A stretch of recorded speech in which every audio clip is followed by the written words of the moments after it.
Follow me on Twitter and Instagram. Hi beautiful people, Father Day gifts. But let's talk about Decadence.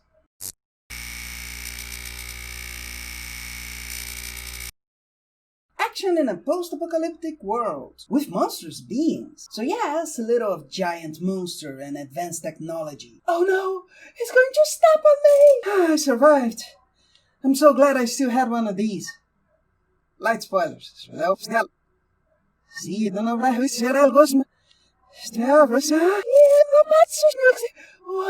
a lot to say about the style, it's just really well done, really well thought out. Scenes that are supposed to be a little more sober are a little darker, happier scenes are more full of energy, really well done transitions, it's just good.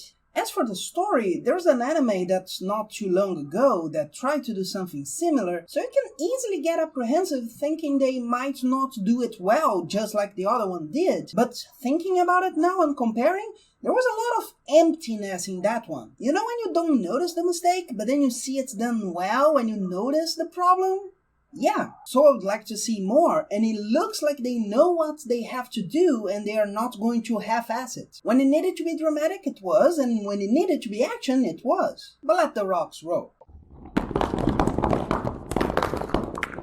The first aesthetic thing to point out is that they have something like that Gara thing. I don't know the mythological origin of that, but clearly somebody thought about this very well and figured out that this would make sense. It makes sense from a technological point of view that they would need to gather that stuff as previously established in the story, and it makes sense to have it in their lore.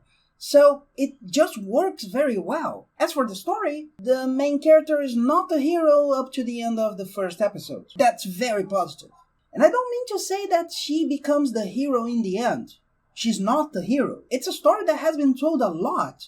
The character wants to be a part of the war and fight for their place, but she's not able to go to war. So that society that had to create their own Macross, don't think I didn't notice that anchor, Yamato, Macross, you know, doesn't let the main character do something just because she's the main character. It could be that they are stretching and the second half of that story is her becoming a hero, but I doubt it. And another thing about the aesthetics, her having that hand that seems to work but is not that elaborate, it's a good sign for me as well. We see so many of these where the main character goes through something traumatic and just gets an item that solves it all, so they might as well not have had any trauma. So it's nice to see a story where the trauma is a problem. And her having that arm that is not that developed makes me think that these people are willing to think about how to make this technology work, but they are not just trying to make it realistic, which became just a negative fantasy nowadays. And to me, the mechanics of how they move in their bubble is so interesting, because we live in a post-Attack on Titan era where if you need to move a certain way that you wouldn't be able to normally, you have to figure out how you would make that doable. When he's falling from Decadence and he hits that bubble and he kind of floats there for a moment, but then he fixes himself and almost flies, I got the idea right away. Things get floaty like in water, but less so, effectively making you able to Superman around to a certain limit. It's somewhere between Superman and Spider-Man, and it visually communicates that to you. So yeah, it works.